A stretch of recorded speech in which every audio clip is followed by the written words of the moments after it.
أعوذ بالله من الشيطان الرجيم. بسم الله الرحمن الرحيم.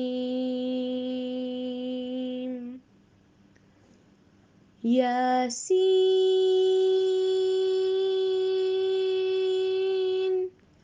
والقرآن الحكيم إنك لمن المرسلين على صراط مستقيم تنزيل العزيز الرحيم لتنذر قوما ما أنذر آباؤهم فهم غافلون. صدق الله العظيم. الحمد للہ رب العالمین، الصلاۃ والسلام علی رسولہ الکریم وعلی آلہ واصحابہ اجمعین، اما بعد، فاعوذ باللہ من الشیطان الرجیم، بسم اللہ الرحمن الرحیم۔ شروع کرتی ہوں اللہ رب العالمین کے نام کے ساتھ جو بڑا مہربان اور رحم فرمانے والا ہے۔ محترم و معزز سامعین کرام، السلام علیکم ورحمۃ اللہ وبرکاتہ۔ ابھی آپ سورہ یاسین کی تلاوت سماعت فرما رہے تھے۔ آئیے اس کا ترجمہ سماعت فرماتے ہیں۔ اللہ رب العالمین یوں ارشاد فرماتا ہے: یاسین، قسم ہے قرآن حکیم کی، تم یقیناً رسولوں میں سے ہو، سیدھے راستے پر ہو، اور یہ قرآن غالب اور رحیم ہستی کا نازل کرتا ہے تاکہ تم خبردار کرو ایک ایسی قوم کو جس کے باپ دادا خبردار نہ کیے گئے تھے اور اس وجہ سے وہ غفلت میں پڑے ہوئے ہیں۔ ان میں سے اکثر لوگ فیصلہ عذاب کے مستحق ہو چکے ہیں، اس لیے وہ ایمان نہیں لاتے۔ ہم نے ان کی گردنوں میں توق ڈال دیے ہیں جن سے وہ ٹھوڑیوں تک جکڑے ہوئے ہیں، اسی لیے وہ سر اٹھائے کھڑے ہیں۔ ہم نے ایک دیوار ان کے آگے کھڑی کر دی ہے اور ایک دیوار ان کے پیچھے۔ ہم نے انہیں ڈھانک دیا ہے اور انہیں اب کچھ سجائی نہیں دیتا۔ ان کے لیے یکساں ہے، تم انہیں خبردار کرو یا نہ کرو، یہ ماننے والے نہیں ہیں۔ تم تو اس شخص کو خبردار کر سکتے ہو جو نصیحت کی پیروی کرے اور بے دیکھے خدائے رحمان سے ڈرے، اسے مغفرت اور اجر کریم کی بشارت دے دو۔ ہم یقیناً ایک روز مردوں کو زندہ کرنے والے ہیں، پھر کچھ فعال انہوں نے کیے ہیں وہ سب ہم لکھتے جا رہے ہیں، اور جو کچھ آثار انہوں نے پیچھے چھوڑے ہیں وہ بھی ہم ثبت کر رہے ہیں۔ ہر چیز کو ہم نے ایک کھلی کتاب میں درج کر رکھا ہے۔ صدق اللہ علیہ۔ سامعین اکرام، یہ جو تلاوت ما ترجمہ آپ کے سامنے جو پیش کیا گیا، یہ سورہ یاسین ہے۔ یہی سورہ یاسین ہے جس کو ہم کثرت سے امت مسلمہ پڑھتی ہوئی نظر آتی ہے۔ بیماروں کے سامنے اگر کوئی شخص اس دنیا سے رخصت ہو گیا ہے تو اس وقت میت کے سامنے بھی اگر کوئی چیز پڑھی جاتی ہے تو وہ سورہ یاسین ہے۔ تو سامعین کرام، یہ سورت بہت ہی اہمیت رکھنے والی سورت ہے۔ اس سورت کے بارے میں آج ہم تفصیل جاننے کی کوشش کریں گے۔ جہاں اس کی تلاوت کی گئی ہے، یہ سورہ یاسین، اس میں ٹوٹلی مطلب جو ہے 83 آیات ہیں اور 5 رکوعوں پر مشتمل یہ آیتیں مجھے اور آپ کو مخاطب کرتی ہیں۔ یہ سورہ جس کا نام یاسین رکھا گیا ہے، اس میں اگر تفصیل کے ساتھ اس کو دیکھا گیا تو اس کے سلسلے میں آتا ہے کہ یہ ایک جو لینگویج استعمال کی گئی ہے تو اس میں کہا جاتا ہے کہ یہ اے انسان یا اے شخص یا سید کے نام سے اس کی تشریح کی جاتی ہے، اور اسے کہا جاتا ہے کہ اس طرح یہ آیت مخاطب کی گئی ہے۔ سامعین کرام، اس آیتوں کے اندر جو مختلف طریقے سے سورہ یاسین کے نام سے معروف آیتیں مجھے اور آپ کو مخاطب ہوتی ہیں، ان کو احادیث کریمہ میں یا تورات وغیرہ میں بھی اس آیتوں کو، ان سورت کو الگ الگ ناموں سے بھی اس کو یاد کیا گیا ہے۔ اس سورے کو یہاں ہم معروف انداز میں اس قرآن مجید میں جو ٹائٹل دے کے پڑھتے ہیں وہ اس سورے کو سورہ یاسین کے نام سے یاد کرتے ہیں جو معروف ہے، مگر احادیث کریمہ میں ایک جگہ اس کا نام عظیمہ بھی آیا ہوا ہے، اور ایک دوسری جگہ حدیث مبارکہ میں اس کا نام جو تورات میں لکھا گیا ہے تو وہ اس سورت کو معمہ کے نام سے اس کو یاد کیا گیا ہے، یعنی یہ پڑھنے والوں کے لیے دنیا اور آخرت کی خیرات اور برکات عام کرنے والی، اور اس کے پڑھنے والوں کو شریف کے نام سے یاد کیا گیا ہے۔ سامعین کرام، اس میں فرمایا گیا ہے کہ قیامت کے روز اس کی شفاعت قبیلہ ربیعہ کے لوگوں سے زیادہ کے لیے قبول ہوں گی، اور پھر ایک روایات میں یہ بھی آتا ہے کہ اس سورے کو مدافع کے نام سے بھی احادیث میں یاد کیا گیا ہے، یعنی اپنے پڑھنے والوں سے بلاؤں کو دفع کرنے والی، اور بعض میں اس کا نام خاضیہ بھی مطلب جو ہے رکھا گیا ہے اور لکھا گیا ہے، یعنی اس کا مطلب ہے حاجات کو پوری کرنے والی، یعنی اس طرح اس سورت کو مختلف ناموں کے ساتھ احادیث کریمہ میں یاد کیا گیا ہے۔ یہ سورت مکہ میں نازل ہونے والی سورتوں میں سے ایک سورت ہے، اور اس سورت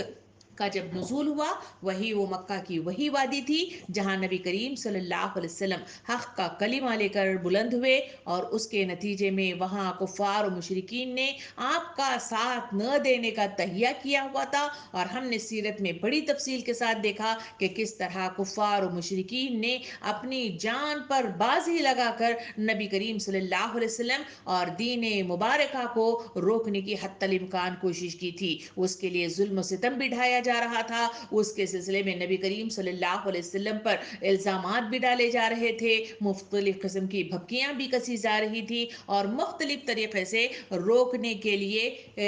نبی کریم صلی اللہ علیہ وسلم سے مطالبات بھی وہاں سامنے رکھے جا رہے تھے کہ اگر آپ دولت چاہتے ہیں، عورت چاہتے ہیں، جو کچھ چاہتے ہیں ہم آپ کو دینے کے لیے تیار ہیں، یا پھر یہ بھی وہاں شرط رکھی گئی کہ اگر آپ ایک دن آپ ایک خدا کو مانیں، دوسرے دن ہم آپ کے خدا کو مانیں گے۔ اس طرح کے وہ حالات تھے جس میں نبی کریم صلی اللہ علیہ وسلم نے اس آیت کریمہ کے ذریعے سے وہاں تفصیل ہمارے سامنے بیان کی ہے۔ اس صورت کو جہاں میں اور آپ مطالعہ کریں گے اس میں دیکھیں گے کہ اس صورت میں زیادہ سے زیادہ جو پہلو استعمال کیا گیا ہے وہ ہے انذار کا پہلو۔ انذار کہتے ہیں خوف دلانے کو، ڈرانے کو، دھمکانے کو، خطرے سے آگاہی دینے کو، یا خطرے کا الارم مطلب جو ہے بجانے کو کہا جاتا ہے انذار۔ یہاں زیادہ تر استعمال مطلب جو ہے جو کیا گیا ہے ان آیتوں میں یا سورے میں وہ ہے انذار کا پہلو۔ اس آیتوں کے ذریعے سے خوب مطلب طریقے سے کہیں جہنم کی دہکتی بھی آگ سے، کہیں مطلب جو ہے اللہ رب العالمین کے قہر سے، مختلف طریقے سے ڈرانے کی مطلب جو ہے کوشش کی گئی ہے تاکہ اس کے ذریعے سے لوگ راہ راست پر آ جائیں، کیونکہ اس وقت جب یہ نزول ہوا تھا اس وقت کے جو حالات مکے میں تھے وہاں لوگ اللہ رب العالمین کے بتائے ہوئے احکامات سے روگردانی کر رہے تھے اور ظلم ستم ڈھا رہے تھے، تو ایسے وقت میں اس کا نزول کر کے اللہ رب العالمین ڈراوا دیتا ہے، دھمکاتا ہے اور الارم پہ دیتا ہے کہ ایک وقت ایسا ضرور آئے گا جہاں تمہیں گھسیٹ کر میری طرف لے کر پھینک دیا جائے گا، تو اس وقت تم کیا کرو گے۔ یہ وہ انداز ہے جو اس پورے سورے کو اپنے احاطے میں لے کر مجھے اور آپ کے جذبات کو ابھارنے اور دلائل حقائق کے ذریعے سے ذہنیت کو بنانے اور اس کے ذریعے سے راہ راست پر لانے کی اس سورے میں کما حقہ کوشش کی گئی ہے۔ تو سامعین کرام، اس پس منظر کو سامنے رکھتے ہوئے آئیے ہم اس کے دوسرے پہلو کی طرف چلیں، اور وہ ہے اس سورے کی فضیلتیں بہت ساری احادیث کریمہ کے ذریعے سے میرے اور آپ کے سامنے آتی ہیں۔ سامعین کرام، جہاں مطلب جو ہے ہمارے سامنے اس کے فضائل کے سلسلے میں آتا ہے، یہ سورہ یاسین کے سلسلے میں حدیث مبارکہ میں آیا کہ سورہ یاسین قرآن مجید کا دل ہے، یعنی اس کو سورہ یاسین کو قرآن کا دل قرار دیا گیا۔ وہاں دوسری طرف دوسرے حدیث مبارکہ میں اسی سورہ یاسین کو کہا گیا کہ اپنے مرنے والوں پر سورہ یاسین پڑھا کرو۔ سامعین اکرام، اس میں جہاں کہا گیا کہ اس قرآن کا دل جو ہے وہ سورہ یاسین ہے، یہ اس طرح مطلب جو ہے سے تشبیہ دی گئی ہے کہ جس طرح سورہ فاتحہ کو ام القرآن کہا گیا ہے، فاتحہ کو ام القرآن قرار دینے کی وجہ یہ ہے کہ اس میں قرآن مجید کی پوری تعلیم کا خلاصہ پیش کر کے اسے سورتوں کے ابتدائی حصے میں رکھ دیا گیا اور انسانوں کو سلیقہ سکھایا گیا کہ جب بھی اللہ کے ساتھ کچھ مانگو تو پھر اس فاتحہ کے ساتھ اس کی شروعات کرو. اسی طرح جہاں یاسین کا تذکرہ کیا جاتا ہے، یہ سورہ یاسین کو قرآن مجید کا دھڑکتا ہوا دل اس لیے فرمایا گیا ہے کہ وہ قرآن کی دعوت کو نہایت پرزور طریقے سے پیش کرتا ہے، جس سے جمود ٹوٹتا ہے، روح میں حرکت پیدا ہوتی ہے. یہی وجہ تھی کہ جب قرآن مجید کو لوگوں کے سامنے رکھا گیا، دلائل کے ساتھ ان کے سامنے واضح تعلیمات دی گئی، تو کئی ایسے کٹر دل لوگ تھے، انہوں نے دار اسلام میں داخل اسی قرآن مجید کے ذریعے سے داخل ہو گئے تھے. اور کئی ایسے لوگ تھے جو اس کو ٹھکراتے تھے اور اسے سننا نہیں چاہتے تھے، مگر قرآن مجید کی دلائل نے ان کے سخت دلوں کو موم کر دیا تھا اور اسی کے نتیجے میں وہ قریب آ گئے تھے. سامعین کرام، جہاں اللہ کے رسول صلی اللہ علیہ وسلم نے دوسری حدیث مبارکہ میں جہاں فرمایا کہ مرنے والوں کے پر سورہ یاسین پڑھا کرو، اس روایت کے ذریعے سے معلوم ہوتا ہے کہ مرتے وقت انسان کی یعنی مسلمان کی ذہنیت نہ صرف یہ کہ تمام اسلامی حقائق تازہ اس کے سامنے ہو جائیں، بلکہ خصوصیت کے ساتھ اس کے سامنے عالم آخرت کا پورا نقشہ ہمان کے سامنے آ جائے. وہ جان لے کہ حیات دنیا کی زندگی سے گزر کر اب آگے کن منازلوں سے اسے سابقہ پیش آئے گا اور کس سے اسے گزرنا ہوگا، اس کے سامنے واضح مطلب جو ہے نقشہ اس کے سامنے آ جائے. اس مصلحت کی تکمیل کے لیے مناسب معلوم ہوا کہ جو غیر عربی لوگ ہیں ان کے سلسلے میں ائمہ کرام یہ کہتے ہیں